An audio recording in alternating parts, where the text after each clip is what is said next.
Hi hello నమస్తే friends, నా పేరు జవహర్లాల్. మీరు చూస్తున్నారు ల్యాండ్స్ వల్ల ప్రాపర్టీస్. ఫ్రెండ్స్, మనకు 160 square yard west phase plot అయితే సేల్ అనేది వచ్చింది ఫ్రెండ్స్. ఇది మనకు స్ఫూర్తి కాలేజ్ పక్కనే ఈ ప్లాట్ అయితే లొకేట్ అయి ఉంది. సో మీరు చూడొచ్చు, లెఫ్ట్ సైడ్ లో అంతా వాల్ వచ్చేసి స్ఫూర్తి కాలేజ్ దే అది. సో దాని పక్కన ఈ ప్లాట్ అయితే మనకు ఉంది. 160 స్క్వేర్ యార్డ్ ప్లాట్ యొక్క డైమెన్షన్ వచ్చేసి 32x45 డైమెన్షన్ తో మంచి బిట్ అనేది చెప్పుకోవచ్చు అండి ఇది. సో ఈ ప్లాట్ ఎగ్జాక్ట్ చెప్పాలంటే ప్లాటినం సిటీ 2 లో ఈ ప్లాట్ అయితే లొకేట్ అయి ఉంది ఫ్రెండ్స్ ఇది. సో ఈ ప్లాట్ ఇక్కడ నుంచి మనకు ఈ ప్లాట్ ముందే మన వారాహి టెంపుల్ అని చెప్పేసి ఇది చాలా పెద్ద టెంపుల్ అని నిర్మిస్తున్నారు. గవర్నమెంట్ నిర్మిస్తుందండి, శంకుస్థాపన కూడా చేశారు. సో మీకు ప్లాట్ అయితే ఏ ప్రాబ్లం లేదండి, డాక్యుమెంట్ పరంగా అన్ని ఓకే ఉంది. సో ప్లాట్ ప్రైస్ వచ్చేసి మనకు స్క్వేర్ యార్డ్ వచ్చేసి 30,000 ఫర్ స్క్వేర్ యార్డ్ అని చెప్తున్నారు. సో ఫ్రెండ్స్, ఇక్కడ నుంచి మనం చెప్పాను కదా, ఆదిబట్ల టీసీఎస్ తీసుకున్నట్లయితే ఒక 5 కిలోమీటర్ డిస్టెన్స్ లో ఆదిబట్ల టీసీఎస్ వస్తుంది. అదే విధంగా ఇక్కడ నుంచి మనకు లోపల నుంచి మనం బడంపేట వెళ్ళిపోవచ్చు అండి. మనకు ఒక 3 కిలోమీటర్ డిస్టెన్స్ లో వస్తుంది. ఈ ప్లాట్ వచ్చేసి మనకు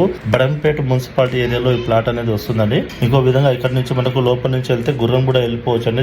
ఎటు చూసినా ఈ ప్లాట్ అయితే మధ్యలో ఉంది. మీరు ఇన్వెస్ట్ పరంగా తీసుకున్న, రెడీ టు కన్స్ట్రక్షన్ చేసుకున్నా గానీ మనం చేసుకోవచ్చు. చుట్టుపక్కల అయితే హౌసెస్ అయితే కన్స్ట్రక్ట్ అయి ఉన్నాయి. సో ఫ్రెండ్స్, మీకు కనుక ఇంట్రెస్ట్ ఉంటే స్క్రీన్ పైన ఉన్న నా నంబర్ ని కాంటాక్ట్ చేయండి. మీ ప్రాపర్టీ పైన లోన్స్ కావాలన్నా, మీకు బిజినెస్ లోన్స్ కావాలన్నా నేను అవి కూడా చేపిస్తాను. అలాంటి వీడియోస్ మరిన్ని కావాలంటే నా ఛానల్ ని సబ్స్క్రైబ్ చేయండి, షేర్ చేయండి, లైక్ చేయండి. ఫ్రెండ్స్ ఉంటాను ఫ్రెండ్స్, మరొక వీడియోలో కలుసుకుందాం. బాయ్.